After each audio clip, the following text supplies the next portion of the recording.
question of the pupil.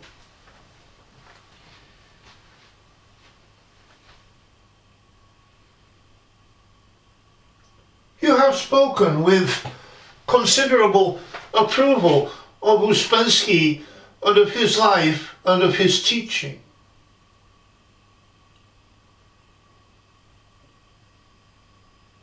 We know that Uspensky, during the Second World War in 1941, went to America.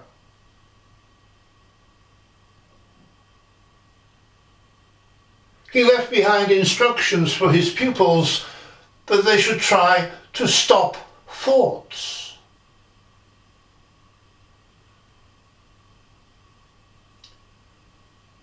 You have suggested that this is an error on Ouspensky's part.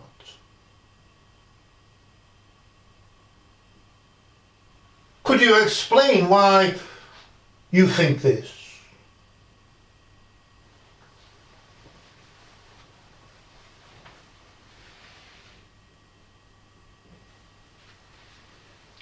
The teacher replies,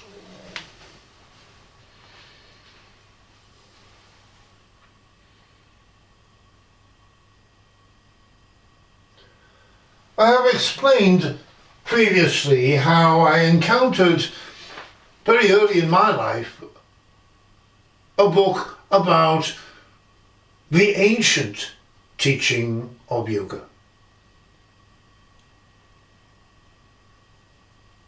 This book claimed that there were 7 centers or chakras in man, one of which was, as this book claimed, above our heads.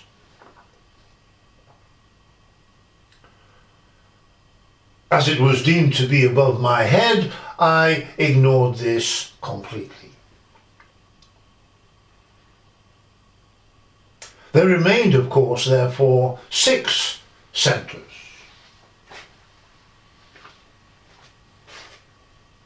These were divided into, in fact, 3 areas, each with 2 centers, a higher center and a lower center.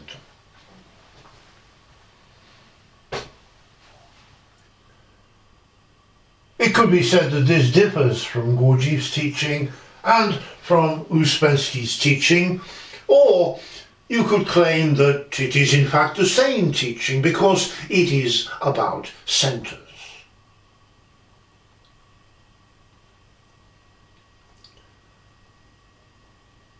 This is not particularly relevant at the moment. It does, however, amuse me.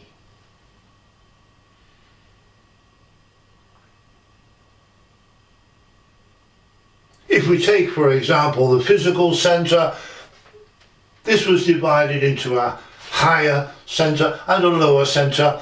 More importantly for me, the emotional center had a lower center in which we dealt with the world around us in terms of our emotional life, centered upon the solar plexus. This corresponds to Gurdjieff's idea. But according to this ancient teaching, there was another center, a sort of higher emotional center, not in the sense that Gurdjieff or Uspensky would use this term, as I understood it, but in the sense of being a heart center.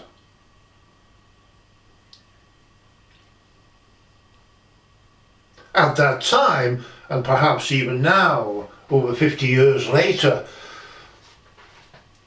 I knew that I did not have a heart center.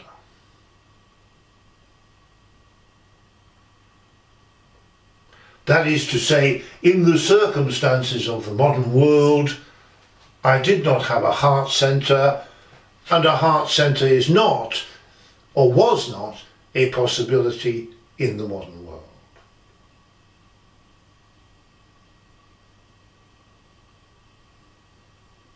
Even more interesting to me later, as I recalled this book, was the fact that the thinking centre, the intellectual life of man, was again divided into a higher and lower centre.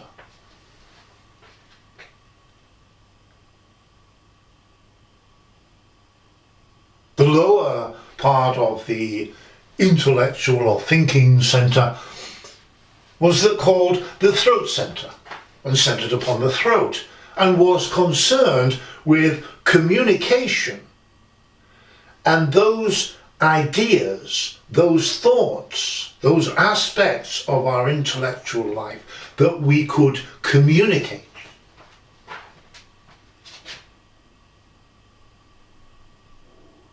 There was a higher aspect in the head concerned with actual thought itself, not necessarily those thoughts that we were aware of or those thoughts that we could communicate.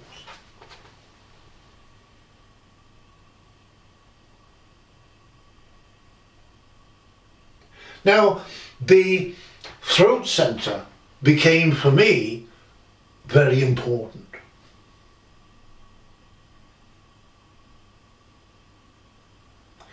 It is the centre concerned with communication, and it is an intellectual centre.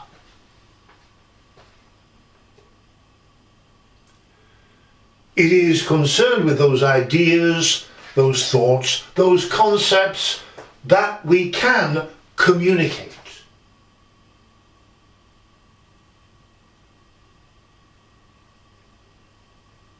We communicate these thoughts, first of all, with ourselves, or to ourselves.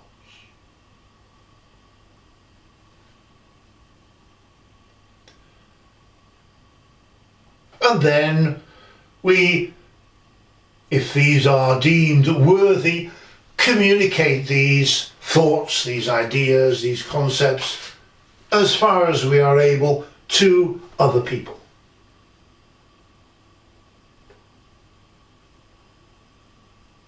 But where do the thoughts, where do the concepts, where do these ideas come from? They are elements of the thinking centre, the intellectual centre in the head.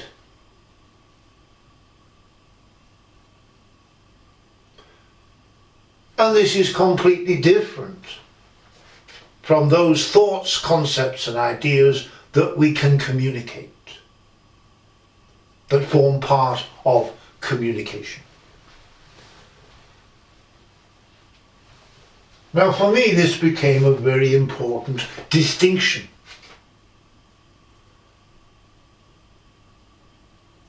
You may agree with me on this, you may not.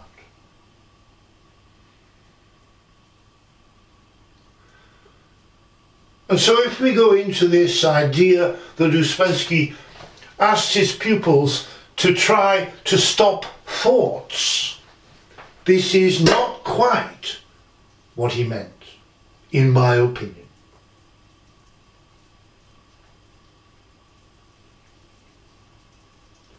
We know from the writings of Carlos Castaneda, there is the idea in these writings that we must try to stop the inner dialogue.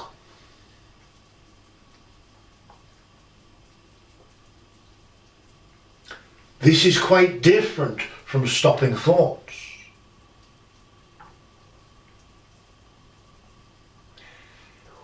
If we assume that it is the same thing, that stopping the inner dialogue is the same thing as stopping thoughts, then we are assuming that thoughts are those thoughts, those ideas, those concepts that we can communicate. And this is not necessarily correct. As I have said, there is the throat centre concerned with thoughts that we can communicate. And there is the head centre, which is concerned with thoughts. Not necessarily only those thoughts that we can communicate.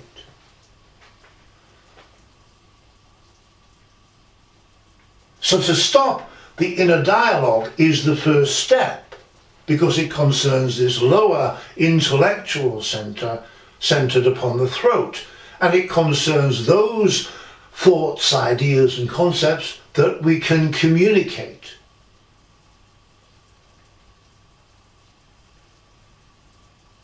And we communicate these thoughts, concepts or ideas, first of all with ourselves as a continuous inner dialogue.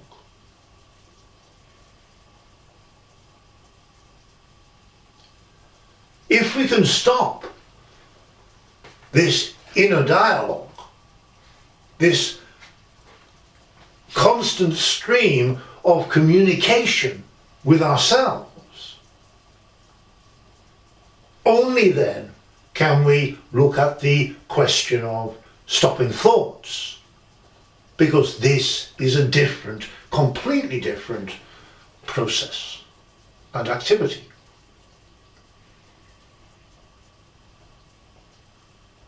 This is the first thing to realise. An inner dialogue is the communication of thoughts to ourselves, whereas stopping thoughts is a much more complex and intricate process, much more profound process.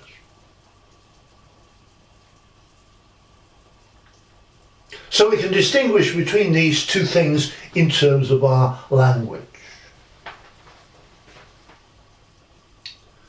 The first stage is to stop the inner dialogue.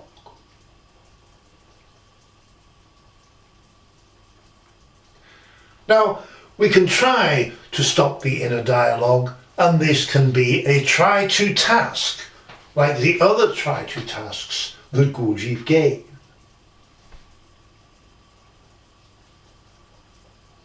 In this case, it is a task given by Ouspensky.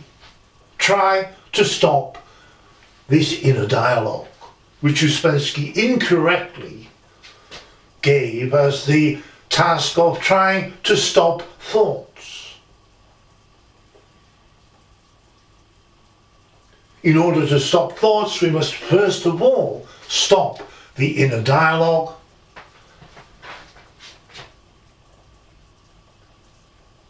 If we try and try to do this over long periods of time, decades even, we find and we come to the conclusion that we cannot do it.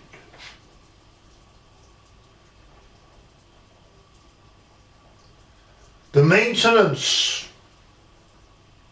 as a tremendous force in us of this inner dialogue is absolutely essential for the ordinary man, for the maintenance of his stability, his sanity, everything about him. Because it is an energetic situation. It is a consequence of our energetic state as ordinary men and women.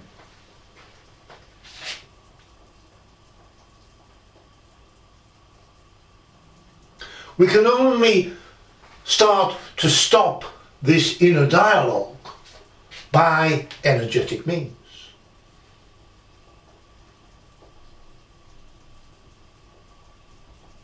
When we have the normal energies that we should have, we can stop this inner dialogue.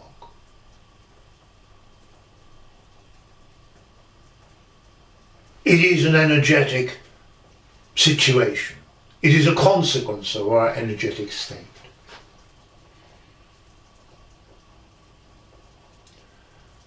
How do we start to acquire a normal energetic situation, the normal background to the energetic background rather to a normal man? How do we start to acquire this? It comes from perception.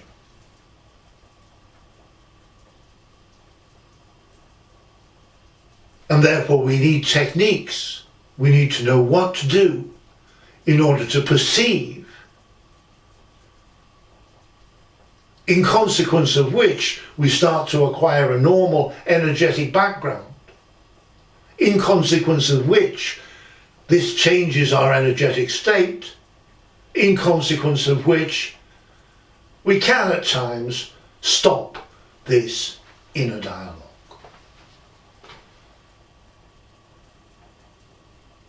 However, the task given by Uspensky to stop thoughts is a much more complex and profound situation.